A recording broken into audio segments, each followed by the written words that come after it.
The Word of God is alive and powerful, sharper than any two-edged sword, piercing even to the dividing asunder of the soul and spirit, and of the joints and the marrow, and is a critic of the thoughts and intents of the heart.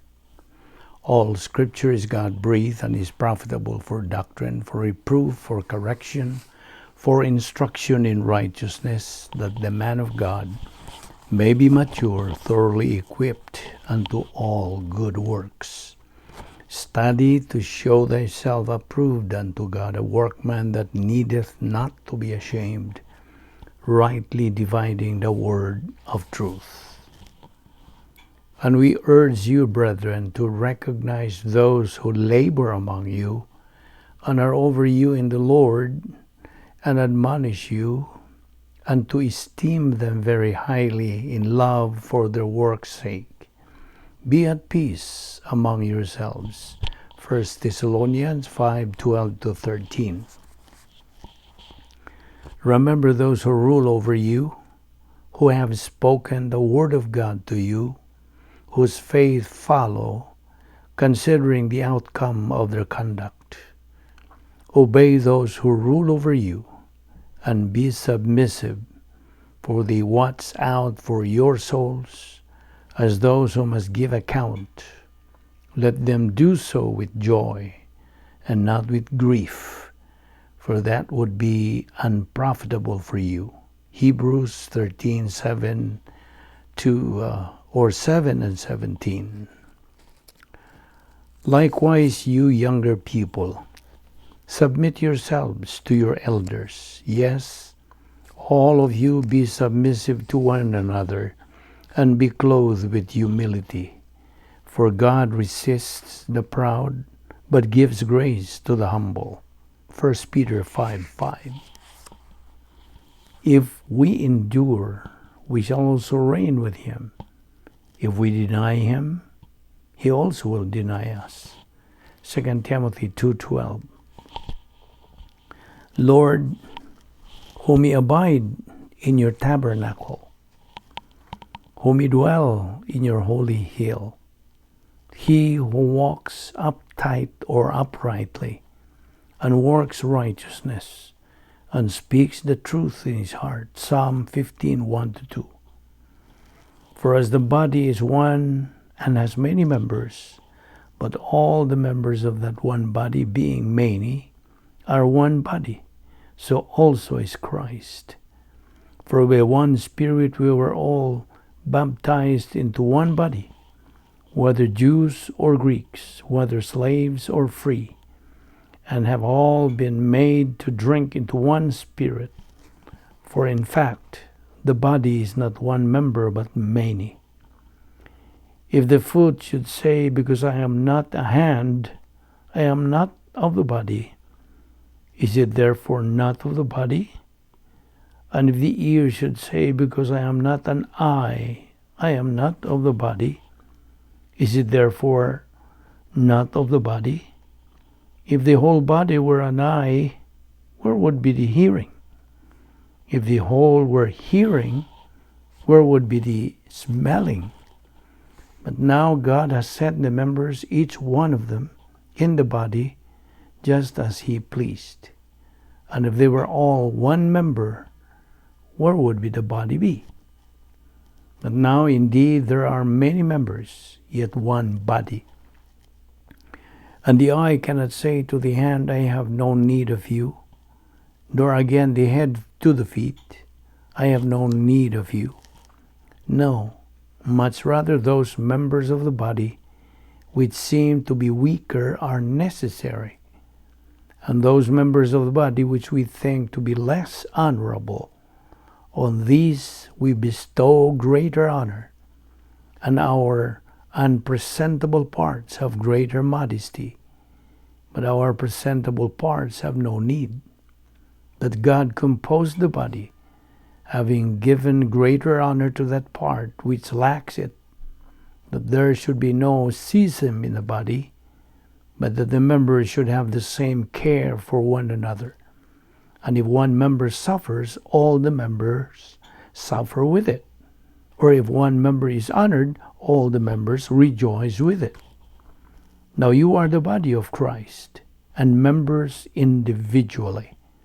And God has appointed these in the church: first apostles, second prophets, third teachers, after that miracles, then gifts of healings, helps, administrations, varieties of tongues. 1 Corinthians 12 to 28. Well, sa dili pa kita magapadayon sa pagtuon sa pulong sa Dios ning adlaw, gikinahanglan ang atong pagpangandam sa atong kaugalingon. Let us examine ourselves if napatay mga sala nga atong tagu-taguan kay kini mahimo mang babag sa atong paghimuong pagtuon sa pulong sa Dios. God the Holy Spirit cannot function in teaching us the truth kung naa kita'y mga sala kay kini babag man sa atong pagtuon. Busa 1 John 1:9 pahinumdum kanato, which says in English, if we confess our sins, God is faithful and just to forgive us our sins and to cleanse us from all unrighteousness. Alang kanimo higalang wala pa'y kaluwasan, tumuo ka kang Ginoong Hesus ug ikaw maluwas. Acts 16:31. Busa sa hilom magandam tas tung kaugalingon. Let us pray.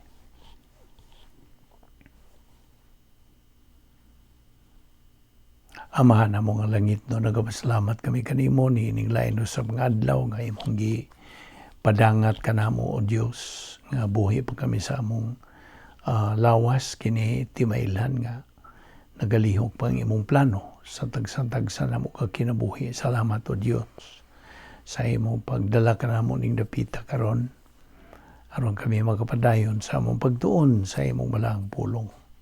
Salamat sa among Bible study through the YouTube, through the Balbido Evangelistic Ministry. King tanan among ipasalamatan sa ngalan ni Ginoong Jesucristo. Amen. Well, may adlaw sa tanan natong mga higala, mga suki na ning atong Bible study, daily Bible study. Og welcome no sa kaninyong tanan. So kaninyong mga bag-o, ang gikinahanglan ninyo mao ang pagbaton og bukas nga pangunahon. Have an open mind aron kita makasabot gyud unsay ipatinaw kanato sa balaang Espiritu Santo nga mawala mga bugtong magtutudlos kamatuoran. Okay. Padayon ta sa atong tun-anan, the problems in life, mga suliran sa kinabuhi. Of course, sa aton ang ginaingon nimo nga dili kalikayan ang mga suliran nga moabot sa atong kinabuhi. Problems cannot be avoided while we are still in this world. Og dili gyud nato masulbad usab ang mga suliran nga atong atubang sa kinabuhi kung wa tay kat-on usab sa kasulbaran niya ng maong mga suliran. We have to learn the solution to those problems. Kay sa akong kanunay pahinumdom sa matag usa kanato nga ang mga suliran di man gyud kalikayan. They are inevitable. Samtang buhi pa kita nining atong lawas. So kung doon na tayo suliran, then that means buhi pa kita. Gusto? Now, solutions are best understood when problems are defined.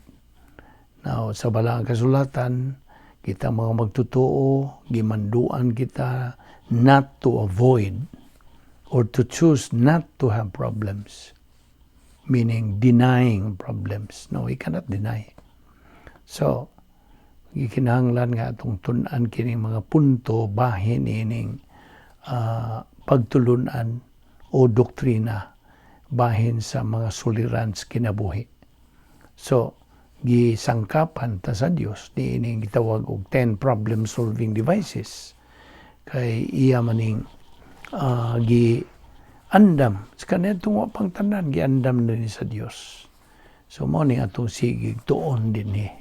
Now okay, ato na magi hisgutan bahin ang mga sala sa una-una.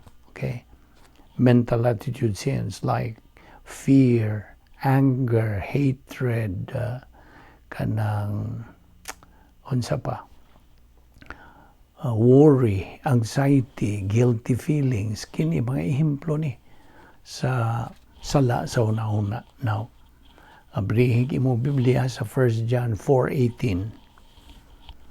1 John 4:18. There is no fear in love, but perfect love drives out fear, because fear has to do with punishment. O nagiingon diha.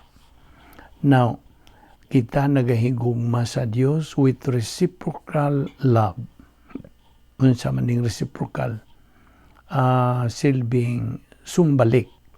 Di ba mo na ibinisaya? Reciprocal love. Tungod kay ang pulong sa Dios nagaingon man nga ato siyang gigugma tungod kay siya may unang mihigugma kanato. We love Him because He first loved us. Na sa 1 Juan 4:19. Sunod lang yan atong gikutlo di padugay. So kagahapon nato magitun-an as i-review ang mga kinaiya sa Dios. God's 10 essences. Okay? So paglakbit ni sovereignty, mga puros kini perfect, puros hingpit, sovereignty, righteousness, justice, love, eternal life, omnipotence, omniscience, omnipresence, immutability o veracity. Mao ni ang mga nag-una nga na po ka mga attributes sa Dios. Mao na nga kung buot kang makaila kinsa o kunsa ang Dios, mao ni ang atong pagpatinaw ang mga kinaiya sa Dios katong atong gihisgutan ni padugay. So if we love God, we have to know who God is, who and what God is. Okay? O sa diha nga kita manag-iya na, niya nang gitawag og virtue love. Wala gyud tay katarungan nga mahadlok pa ta. We have no reason to fear. Kaya naghisgot man tayo hining bahit tungod sa pagkahadlok. Thus, we have to saturate our mind with Bible doctrine. Kinahanglan mo na nga gabalik-balik niya itong paghisgot sa mga punto sa doktrina aron sa ingon niya na di na gyud na nato makalimtan, di na gyud mapapas gikan sa atong panumduman. Mao na nga we are adopting the method of saturating our mind. Di ba? Ako kanang gipasabot nimo, we have to saturate our mind. Kinahanglan pulihan na niya itong mga pangunaw ng mga tawahanon, kalibutanon, mga ngilan, mga pangunaw na. We have to replace, pulihan ka na sa mga hunahuna sa Diyos. Kaya ang mando sa Diyos nga, we have to renovate the mentality of our right lobe. So, talking about fear, kung maghisgot magaling kitag mga kahadlok, having fear is not only an insult to God. Ang giingon nimo kini kagahapon. Ang imong kahadlok, di lang ka na kay insulto nimo nga sa Dios, kundi pasipala ka na, sanglit. Kung ikaw mahadlok ka na, samara ka na, nga imong gihimo ang Dios ng bakakon. You see? Gipakabakakon nimo ang Dios kay mao man ay iyang pulong. Do not be fearful, do not be terrified, do not fear, just trust in me mo na. So kung ikaw magtuman yung kanang pagkahadlok din, imong gipasipad-an ang Dios, imong giinsulto siya, o kana samar sa imong pagkabakakon siya. So I hope di na nimo makalimtan. Masilsil yun ba ang kining may tungod sa pagkahadlukan. Daghan ka na ito mga hadlukan. Uban nila mga hadlok o ngit-ngit. Maubitaw ng katong gagmay pa ang atong mga anak. Usahay atong abadlungon sila lakatog na mo. Gabi na. Nya inyong hadlukon nga. Ala na arabay wak-wak. Arong kita mo tuo nga.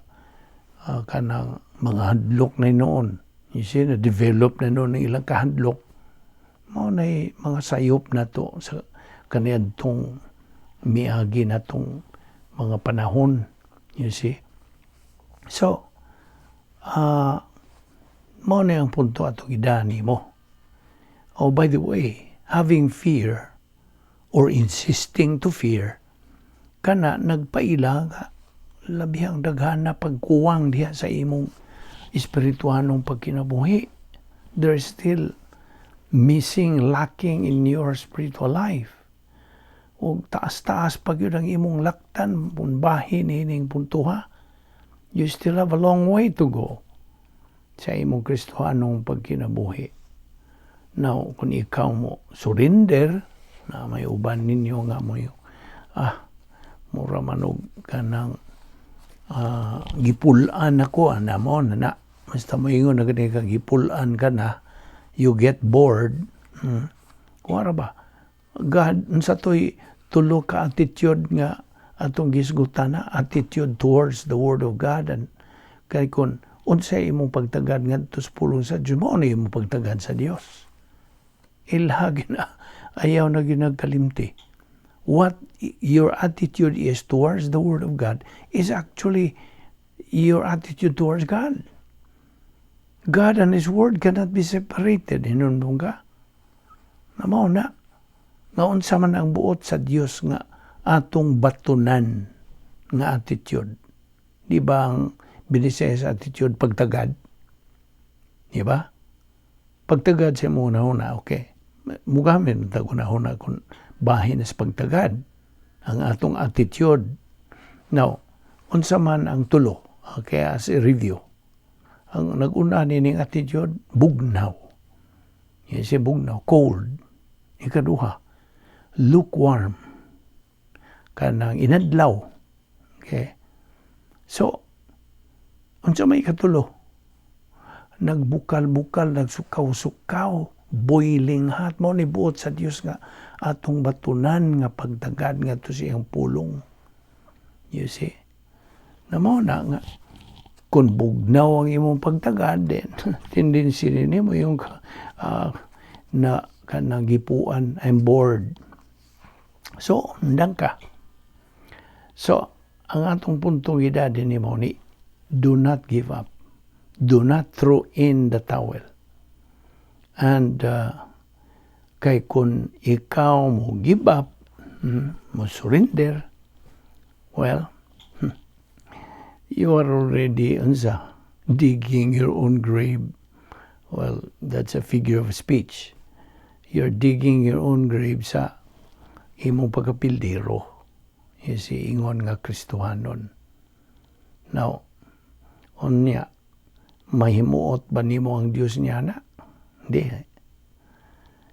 You see, if we give up and throw in the towel and not to keep moving sa atong espiritu ng pagkinabuhi, we will end up being disciplined by God. Hinumdum ka niya itong ahong giingon nimo. Namo na. Mo resulta nga ikaw, o yung mga tubangon, dili ka makadawat sa mga panalangin. You cannot expect. You just expect God's divine padol. Kaya latuson mangyud ta sa Dios, anak man ta niya. Latuson ta niya sa diha nga kita may gawas sa iyang plano.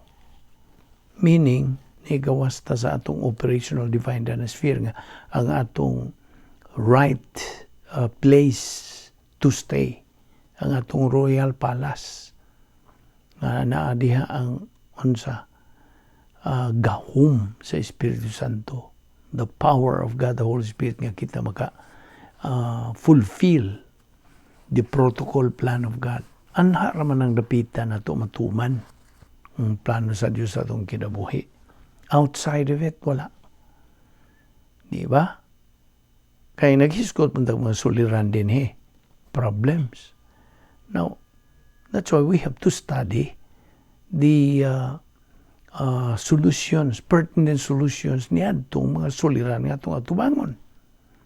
At sa mga mo pagsulbad kung wala kayo mga kamatuoran nga mong magamit. Kaya negatibo malagi ka. So, produkto rin kasi mong desisyon kung mauna. Ayaw na nakalimti po ng prinsipyo man is always a product of his decision. Kita rin yung manubag sa atong desisyong himuon. You see, the power of free will, the power of volition sa tao, naigaw man na walang nato na hatagi o pagtagad, you see, wag yun nato na hatagi o emphasis nga itong masabtan, imo man lang tingaling ipalabay lang, isi mo na nga, ayaw nagyugati nga nung usahay di kay usahay, kanunay kitang magbalik-balik din sa itong gipangisgutan, kay mao lagi na ang tuyo, aron di nagyun makalimtan. Mao gid na. Unya, ang atong method is saturation. Sinilsilay ba? Kapila na gina na ako ingna, kining atong paagis pagtuon sa pulong sa Diyos, sinilsilay. Silsil. These doctrines that we are studying must sink in sa atong alimpatakan, sa atong kalag. Kinirarabang mga pulong sa Diyos mo itong mabaon, inigbiya na ito ng kalibutan na. Why lain? Sabtag yun na, fellow believer. Kung alang kanimong di pa magtotoo, I hope mo makaamgo po ka maogin na ang kamatuoran ng kining atong ipangisgutan. So, let's stick to katong atong isgutan hitungod og kahadlok. Let us remember nga when we have fear, that means we have no faith. Simple kayo na nga prinsipyo, pero nagadala gyud nagbugat kayo nga unsa impact sa atong kinabuhi. When we have fear, kung kita na hadlok, kana nagpaila nga wa gyud tay pagsalig. Kay it's either fear or faith. You see? Magkapili ka niya, it's a matter of choice. Mao na kung balik-balik po ning it's a matter of choice. Ang usa ka magtutuo nga mananaog, a winner believer, can equate living and dying. He can equate prosperity and adversity. You see? Now, ang usa ka magtutuo who is still afraid to die. Okay. Daghan magyud kanato mahadlok mamatay. You see? Kaya mura magmorbid na kayo ning maghisgot na kamatayon. A believer who is still afraid to die, kana as indication, it is an indication that he still has not reached, wa pa siya makaabot sa spiritual adulthood sa iyang espirituanong kinabuhi. Wa pa. Hinumdum ka itong stages, kanang baby believer, adolescent believer, o mature believer. Na inigabot na nimo sa adolescent stage as a believer, nakaabot ka na spiritual adulthood stage. You see? Now, dili man buot sa Diyos nga anak ka kanang pundo diha sa pagka spiritual adolescent. Dili. Buot sa Diyos. Ang kabuot mo nga makabuot na ito ang spiritual maturity. You see? Mao na nang sunum-bunum kung ingon nimo, pleroma stage, capacity stage. You see? Now, Okay. Namo. Kasubo ko usahay, mayingon ko, kung maghisgot ag kamatayon. Now, ato lang nilakbitan. Death is the last thing in the world that should concern us. For we do not know the time, the manner of our death. Basta? Mao gina ang katapusang butang niining kalibutan na nga that should concern nato nga mga magtotoo. Magtotoo ka ba o di? Nga wa man tay control gyud sa atong kinabuhi, of course. It's only God. Siya man ang magbubuhat. So, we do not know the time, the manner sa atong pagkamatay. Now, apan ang kamatayon usa ka magtotoo, paminaw. The death for a believer, ang kamatayon alang sa magtotoo, need not be a concern for him. Why? Because his life is in God's hands. So, isil-sil na po na nato. Ang atong kinabuhi, kinuptan sa gamanang kamot sa Diyos. Kaya binimo, of course, ang Diyos nagatahod man sa atong desisyon. But once we understand that there's no reason for us to fear death, kay ang Diyos man ang inkargado nini, is in charge sa atong kinabuhi, then, wa gyud tay kanang why unsay na, there is no fear of death that would bother you as a believer. Dili na ginunta na magahasol kanimo, magahadlok nimo, dili. Let us remember that God did not give us the spirit of fear. Bitaw na 2 Timoteo 1:7, but of love, of power, and a sound mind. Also remember, hinumduman po ni nato nga kining maong gahom nga gisgutan sa 2 Timoteo 1:7, kining gahom, gugma, o kanang sound mind.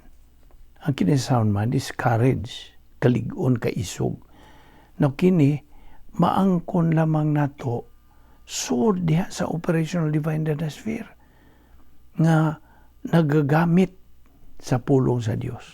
Of course, sa diha nga mogamit ani sod dito sa atong operational divine dynasty, mao na maangko na to kanang gahom, gugma, and sound mind. Oh, by the way, alang sa magtotoo nga na ay doktrina na pulong sa Dios, living and dying are just the same. Parihara na, alang kaniya. For him, sa gisulti des Pilipos 1:21, sa may gisulti diha. For to me, to live is Christ. To live is Christ. But to die is unsa? Gain, ganansya, profit. Non-ibot pasabot. You see, ang paghandlok sa kamatayon, fear of death, makaguba ni sa atong katakos sa atong kinabuhi. Yes, this destroys capacity for life. The believer who fears death kana is an indication that that believer is still in spiritual childhood. Napa siya siyang pagkabata. Naggamit pa siya bibiron. Kung ato nang ikaamgid sa tawhanon lang. It is only in spiritual adulthood stage nga ang magtutuo gets rid or suppresses niining kahadlok sa kamatayon. Tungod kay ang kahadlok is a big problem in life, right?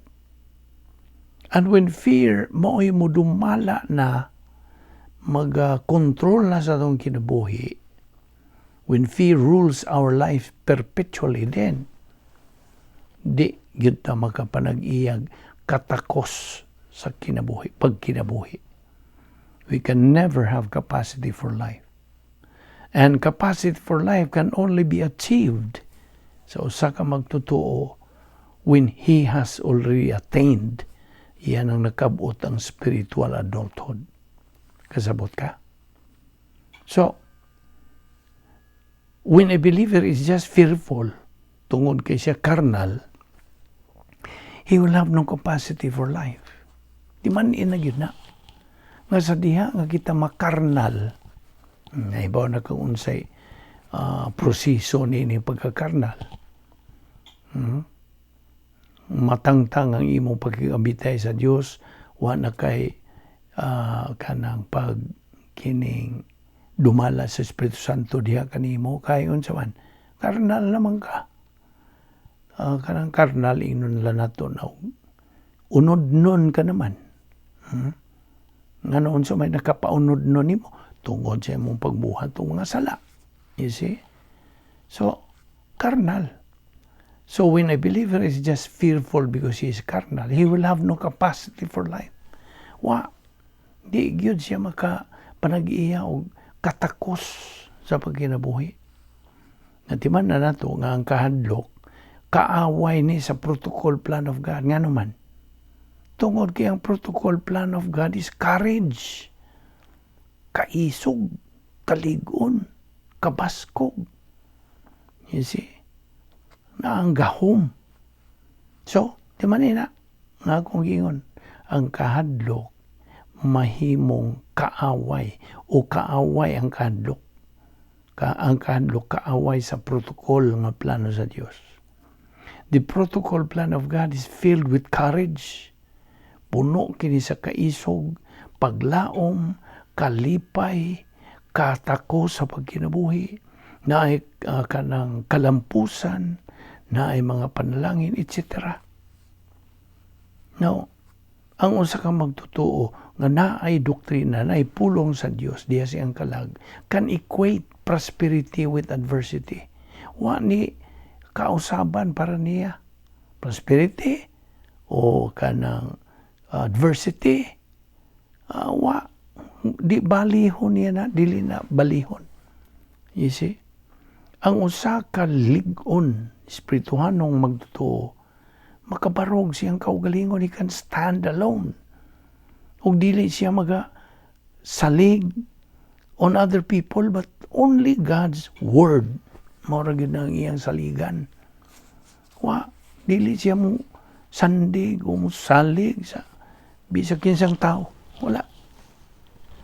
Gawas lamang sa pulong sa Dios. Now, in fear, there is insecurity ra ba? Right? But God's word says, He gives us power, love, and kanang kaligon sa imong kalag. 2 Timothy 1:7. Timan ina na. Ingon nga magtotoo, you cannot run your life by fear. Pinagi sa paggamit sa imong pagbati. You see? Of course, ang kahadlok, pagbati man na. Ika na sa itong pagbati. So, ingon nga magtotoo, you cannot run your life by fear. Pinagi sa paggamit niya ng imong pagbati. Of course, kung mag-ingon nga ayaw paggamit sa pagbati, that is impossible. Gamito ng pagbati as it is supposed to be or to function. Kaya ang function ng pagbati is to respond, pagtubag lang. Dili ang pag-initiate o una, dili. Now, so, we have said already that fear is an emotional sin, right? We should never be dominated by emotion. Sanglit, kaya ang pagbati has no thinking. Dili makauna-una ang pagbati lagi. O tohong iimplo ni mo bitaw nga. Di ay higayon nga kami nag-evangelize sa prisuhan. Akong ipungutan na itong usas mga priso, mga binilanggo. Anong niya mang kadoy? Nakapatay mangkog tao, sir. Yan ito yung pagpatay na itong tauhan na unsa may mong gigamit. Anong media po siya ka, sundang good, sir. Dili na bot ang pasabot. Unsa may mong gigamit sa imong pagkatao ba? Tubag po siya. Ang mga pagbati, sir. Emosyon to ang gigamit. Pagbati na mo na. Nya, nagunahuna ka ba niya ito paggamit sa imong emosyon, imong pagbati? Ana. Kadi man lagi makaunahuna ang pagbati. Emotion has no thinking. Mo na iyang kinaiya. Now, naibaw naman duha ka kategorya sa emosyon sa kanang pagbati. Duha. Normal o abnormal. Ang normal emotion, mao ni emotion when a believer responds to what is in his prefrontal lobe. Normal na. Apan ang abnormal emotion, when a believer reacts, na diferensya diha. Mo kanang, sabay binisaya, mo react, kanang sinta. I hope mo dawat ka niya na. Musinta ba? When a believer reacts to what is truth and what is in his prefrontal lobes. So, ang diferensya, ang normal emotion responds. Apan ang abnormal emotion reacts. So, kasabot ka. Therefore, ang pagbati should never be the basis of a believer's spiritual growth level. Should not be. It should be Bible doctrine that is the basis. Sabtagi na. Now, talking about emotions, ang kahadlok, bahin kini ni anak. Fear is part of it. So, fear is an emotion. Okay? Na hinumdum pa ba sa tulo ka spiritual skills? Spiritual self-esteem, spiritual autonomy, o spiritual maturity. Unsa man ding kanang spiritual self-esteem? Ang imong self-worth, imong bili nimo silbi, ang imong pagka-ikaw, mo na spiritual, okay? Spiritual self-esteem na kay kanang ingnon ta kumpiyansa, di man binisaya ng kumpiyansa na kay ligon nga baruganan, ingnon na lang nato, okay? O kana bahin sa espirituhanon, spiritual self-esteem. Unyay kaduha, spiritual autonomy, ang imo ng pagka ingnon ta independyente. Wa na ka magsalig ni bisang kinsa. Spiritual. Ug ang katulo, spiritual maturity, amo spirituhanong pagkahamtong. Mao ni tulo ka mga spiritual skills nga kinahanglan atong gamiton ingon nga mga Kristohanon. Now, gikinahanglan nga atong makabot ug atong maangkon kining tulo ka mga three spiritual skills by our spiritual momentum inside yan ang operational divine sphere, fulfilling the protocol plan of God. Okay? So, ang imong spirituhanong kinabuhi is what you think. Sa may gisulti sa Proverbio 23:7, abrihin mong Biblia. Proverbs chapter 23 verse 7. Unsa gisulti diha? Sa in English nag-ingon kini, what you think is what you are. Unsay imong giunahuna mao kana ikaw. Mo ni pagbinisaya nato niya na. Now, in another note, we are discussing here sa bahin sa sala sa paghadlok. Sanglit ang paghadlok, sala manasuna. And if it controls the emotion of the believer, that believer's spiritual life is devastated, guba. Gikasubo gyud nako nang sa pag-ingon na. Maguba gyud. Mabungkag. See? Mura og kanang fragmentation, murabag buhag. So, kung ang imo ng kahadlok mo'y nagahari diya kanimo, imong pagbati man na, then, guba na ang imong espirituhan ng kinabuhi.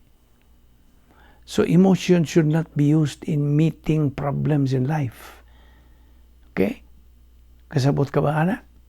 Ayaw nagyog gamit sa mong pagbati sa diha nga ikaw mag-atubang makigharong nas mga suliras kinabuhi. Ayaw. When emotion takes over, doctrine is erased. Makanang mabura, mapanas, ang doktrina, ang pulong sa Dios kung ang emosyon na mo unsa take over. Now, ang kaisog, kalig-on sa imong galamhan, courage, is claiming God's promises before problems come in life. Kinahanglan magmaisugon kitang daan, magmalig-on kitang daan. Kay kini nga itong gitun-an nga mga pulong sa Dios, mga kamatuoran, mga kabubuton, mga tinguha, mga tuyo, mga plano sa Dios. Kini nga itong ipangtun-an. Mao ni makapalig-on daan. You see? Kasabot ka? Kay imo namang giangkon, you are claiming God's promises. Kaya ang mga pulong sa Dios, mao ni mga saad sa Dios. Nanibaw ka magpili mga saad sa Dios para nato mga magtotoo. Nanibaw ka ba? 7,000 promises, 7,000 ka mga saad sa Dios. Diyas pulong sa Dios. No, pila naman ka saad ang imong na katunan. Mao na isig pangutan natin sa itong tagsa-tagsa atong kaugalingon. You see? Kaya nagkadagha na ganinang imong na katunan ng mga saad sa Diyos, then you have already that courage, inner courage, sulod nun, dili sa gawas. Kay espirituhan nun man nasa sulod. Kay imo namang giangkon, gi-claim ang mga saad sa Diyos before, long before, ang mga suliran mo abot sa mong kinabuhi. Kay kini, sud mangudi sa plano sa Diyos. Kini nga itong ipangisugutan, naa sa pulong sa Diyos, nga naa sa plano sa Diyos. Usas descriptions plano sa Diyos, unsa? It is, paminaw, one of the descriptions of the plan of God, protocol plan of God, money. It is a problem identifier, problem anticipator, problem preventor, o problem solver. Nakuha ni mo to? Ang plano sa Diyos, protocol nga plano sa Diyos, kanang problem identifier mo, identify mo kanang hatag ni mo sa pag-ila. Okay? To identify. O niya, anticipate mo kanang hatag kanimo og kanang warning daan nga naay problema nga nagsingabot. You see? O niya sunod, unsa man? Mo kanang unsa may binisayang prevent mo kanang murag usahay makalimot na tas mga binisaya. Preventor mao'y mo pahunong. Okay. Maura matiyan na binisaya. Mo pahunong, mo luop, mo babag, mo kanang prevent. Pugong. Niya na. Nasakpan ang binisaya. Mao na'y makapugong sa pag-abot sa suliran. Problem preventor. O ang ikaupat, problem solver. Mao ni makasulban sa suliran. So, usanas mga description sa protocol plan of God. Ang usa niadto, ang popular mao ang unsa. Unsa katuto? Description sa plano sa Dios nga a right thing, niya na. A right thing done in a wrong way is wrong. A wrong thing done in a right way is wrong. A wrong thing done in a wrong way, labaw ng wrong. Okay? Unsa raman, what makes it right? Only a right thing done in a right way is right. Usanas mga definition sa protocol nga plano sa Dios. Kasabot ka? So sabta gina. Mao ni atong gipangisgutan. Ato ni padayon ugma ni apay daghan nga mga punto sa doktrina nga atong pagtukbilon, pagatukion. So gidapit ka. Ayaw sipyat. Ayaw kanang palta sa atong adlaw-adlaw nga pagtuon purong sa Dios, labi na nining bahin sa mga suliran sa kinabuhi. Magampo ta. Amahana mo nga Dios, nagapasalamat kami kanimo sa imong grasya nga nagalihok sa among kinabuhi. Salamat o Dios sa imong pagpatinaw kanamo bahin ni ining mga butanga sa mga suliran sa kinabuhi. Nga dili na kalikayan. Apan kami nagasaling man diha sa imong mga pulong, sa imong mga saad, nga mo'y makapalig-on kanamo sa dili pa moabot ang mga suliran sa among kinabuhi. Salamat o Dios niini, amo kining barugan, among kuptan ug amo kayong hangpon sa among kinabuhi. Aron kini among magamit sa asdang pagkigaharong sa bisag unsang suliran nga moabot sa among kinabuhi. Salamat ning tanan o Dios sa imong pag-andam kanamo. Salamat ni among Bible study through the YouTube under the Balbido Evangelistic Ministry. Dada kami pagbalik din ugma ron kami makapadayon sa among spiritual momentum. Kining tanan among gipasalamatan sa ngalan ni Ginoong Hesukristo, among bugtong maluluwas. Amen.